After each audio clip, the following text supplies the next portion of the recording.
হঠাৎ করে ম্যাডাম আমার কোলে বসে শার্টের বোতাম খুলতে খুলতে বলল, অপু, আমি তোমার সাথে সেটাই করতে চাই যেটা স্বামী স্ত্রী করে। ইমা ম্যাডামের মুখে এমন কথা শুনে আমি চমকে উঠলাম। গত 3 দিন আগে ওনার স্বামী মারা গেছে।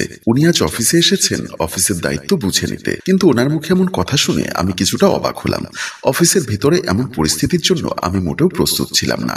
উনি আবার বলল, দেখো অপু, তোমাদের স্যার মারা গেছেন, রেখে গেছেন অঢেল সম্পত্তি। শেষ বয়সে এসে আমার একটা কন্যা সন্তান হয়েছে। সে এখনো খুব ছোট। আমার পুরো ভবিষ্যৎ সামনে পড়ে আছে। এই মুহূর্তে আমার সিঙ্গেল থাকা পসিবল না। আর তাছাড়া এত বড় ব্যবসা প্রতিষ্ঠান আমার একার পক্ষে চালিয়ে নেওয়া সম্ভব না। তাই আমি সিদ্ধান্ত নিয়েছি আমি তোমাকে বিয়ে করব। আমি ওনার প্রপোজালে কি বলবো ভেবে পাচ্ছি না। অবাক হয়ে ওনার দিকে তাকিয়ে আছি। উনি নীরবতা ভেঙে আবার বলল, কি ভাবছো আমি তোমার সাথে ফান করছি? মোটেও না, আমি সিরিয়াসলি বলছি। আমি বললাম, ম্যাম, আপনি হয়তো জানেন না আমি বিবাহিত, ঘরে আমার স্ত্রী আছে। থাক, তাতে সমস্যা কি? আমি তো সব জেনে শুনেই তোমাকে বিয়ে করতে চাই। এখন আমার প্রস্তাবে তুমি রাজি কিনা সেটা বলো। সেটা কিভাবে সম্ভব ম্যাম? আমি তোমাকে 3 দিন সময় দিলাম, তুমি ভেবেচিন্তে তোমার ডিসিশন আমাকে জানিও। ঠিক আছে, তুমি অফিসে কাজ করো, আমি তাহলে আসছি। এর মধ্যে অফিসে যদি মেজর কোনো প্রবলেম হয় তাহলে আমাকে কল দিও। আর যদি আমার কোনো সিগনেচার লাগে তাহলে নির্দ্বিধায় বাসায় চলে এসো, আমি তোমার অপেক্ষায় থাকবো। বলেই ম্যাডাম আমার ঠোঁটে একটা চুমু দিয়ে চলে গেলেন। উনি চলে যাবার পর আমি অফিসে বসে বসে ওনার বিষয়ে ভাবছিলাম। সেদিন বিকালে অফিস শেষ করে বাসায় গেলাম। বাসায় গিয়ে দরজার সামনে কলিং বেল টিপলাম।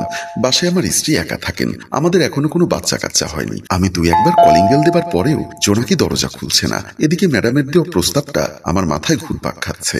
কিছুক্ষণ পরে দেখলাম জোনাকি দরজা খুলে দিল। এমনিতেই ম্যাডামের বিষয়টা নিয়ে আমি টেনশনে ছিলাম, তার উপর ওর দরজা খুলে দিতে দেরি। সব মিলিয়ে জোনাকি যখন দরজাটা খুললো তখন সাথে সাথে বললাম, এতক্ষণ কোথায় ছিলে? একটু শুয়েছিলাম। ঘরে তো আর কোনো কাজ নেই, খাওয়া দাওয়ার ঘুমোনো। মাথায় থাকে না 5টার পরে আমি বাসায় ফিরবো? স্টুপিড কোথাকার। বলে আমি রুমের দিকে চলে গেলাম। জোনাকি অবাক হয়ে তাকিয়ে রইল। আমার এমন আচরণে ও কিছুটা শঙ্কিত হলো। আমি আগে কখনো ওর সাথে এমন আচরণ করিনি।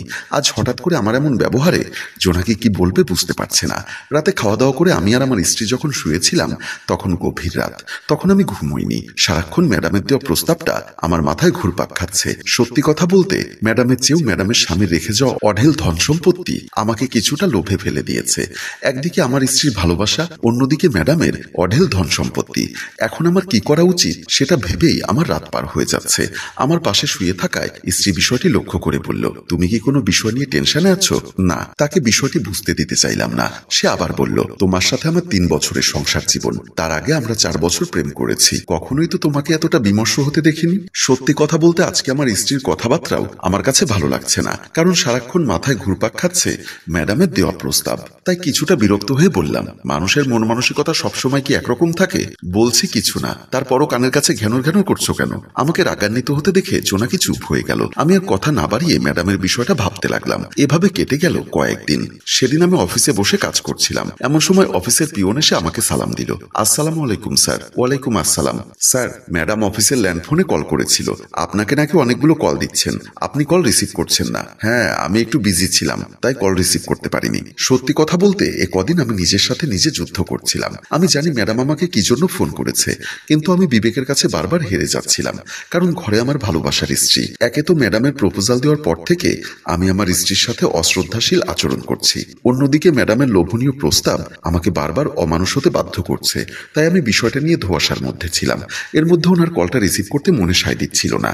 আমাকে নীরব থাকতে দেখে পিয়ন আবার বলল, ম্যাডাম বলেছে আজ অফিস শেষ করে ওনার বাসায় যেতে, আর ওনার কথা না মেনে যদি আপনি ওনার বাসায় না যান তাহলে কাল থেকে আপনাকে অফিসে আসতে নিষেধ করেছে। পিয়নের মুখে ম্যাডামের দেওয়া এমন থ্রেট শুনে আমি কিছুটা ঘাবড়ে গেলাম। এই মুহূর্তে চাকরিটা চলে গেলে আমি অনেক কষ্টে পড়ে যাব, তাই চাকরিটাও আমার দরকার। অন্যদিকে ম্যাডামের দেওয়া প্রস্তাবটা আমার পক্ষে রাখাও সম্ভব হচ্ছিল না।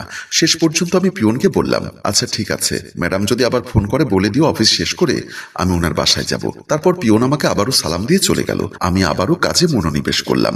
বিকালবেলা অফিস ছুটির পরে ম্যাডামের বাসায় গেলাম। ওনার ড্রয়িং রুমে ঢুকতেই দেখলাম উনি ড্রয়িং রুমে বসে এক হাতে সিগারেট আর অন্য হাতে পান করছেন।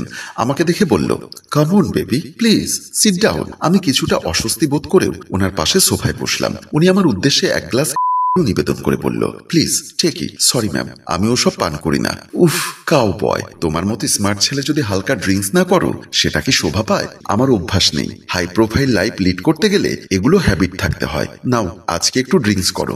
আপনি আমাকে কি জন্য ডেকেছেন সেটা বলুন। কি জন্য ডেকেছি সেটা তুমি ভালো করেই জানো। আর তোমার সাহস হয় কিভাবে আমার অফিসে চাকরি করে আমার কল রিসিভ না করার? মাফ করবেন ম্যাম, আপনার বিষয়টা নিয়ে এই কদিন আমাকে খুব ভাবাচ্ছে।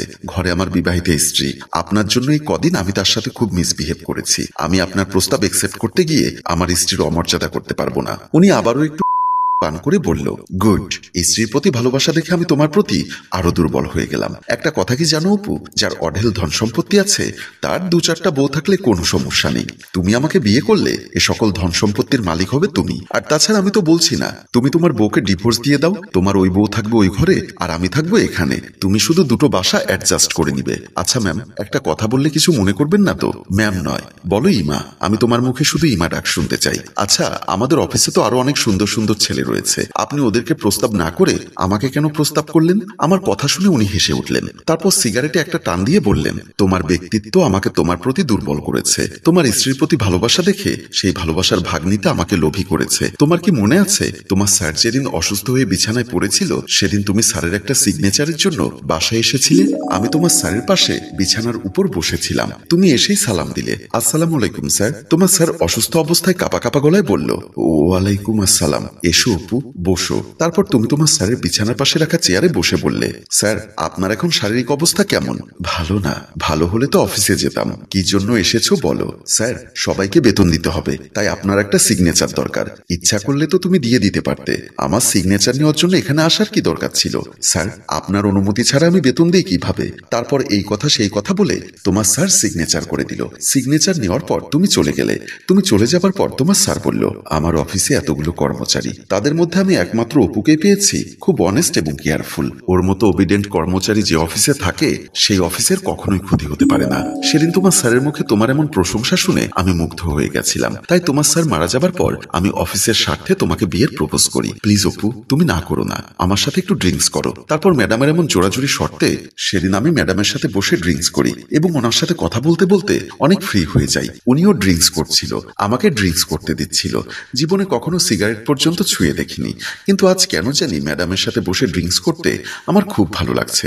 এভাবে কখন যে রাত হয়ে গেল আমি টেরই পেলাম না। সকালবেলা ঘুম ভাঙতে আমি আবিষ্কার করলাম আমি আর ম্যাডাম এক বিছানায়, ম্যাডামের সাথে একই কম্বলের নিচে বিবস্ত্র অবস্থায় শুয়ে আছি। মাথা তুলে ফ্লোরের দিকে তাকিয়ে দেখি আমার কাপড় চোপড় এবং ম্যাডামের কাপড় চোপড় সব ফ্লোরের উপরে এলোমেলো হয়ে পড়ে আছে। তার মানে গত রাতে ড্রিঙ্কস করতে করতে কখন যে ম্যাডাম আমাকে দখলে নিয়েছে সেটা আমি টেরই পেলাম না। এমন সময় লক্ষ্য করলাম ম্যাডামেরও ঘুম ভেঙে গেছে। ম্যাডাম হাই তুলতে তুলতে বলল, আমার সংসার জীবনে এতটা আনন্দ তোমার স্যার আমাকে কখনো দিতে পারেনি। গত রাতে তোমার সাথে বেড শেয়ার করে বুঝতে পেরেছি একটা নারীকে পরিপূর্ণ তৃপ্তি দেওয়ার মতো অনেক শক্তি তোমার শরীরে আছে। এবার অন্তত আমাকে বিয়ে করতে রাজি হও। আমি কি উত্তর দিব ভেবে পাচ্ছিলাম না। হ্যালো ভিউয়ার্স, এই মুহূর্তে আমার কি করা উচিত সেটা আপনারা কমেন্টস করে লিখে দিন। আপনাদের কমেন্টের উপর ভিত্তি করে আমরা এই গল্পের দ্বিতীয় পর্ব নিয়ে হাজির হব। মনে রাখবেন, যে গল্পের ভিউজ এবং কমেন্ট কম আসে আমরা সেই গল্পের দ্বিতীয় পর্ব তৈরি করি না। তাই এই গল্পের দ্বিতীয় পর্ব দেখতে চাইলে কমেন্ট করুন এবং গল্পটি ভালো লাগলে এক্ষুনি আপনার ফেসবুকে শেয়ার করে দিন। ধন্যবাদ।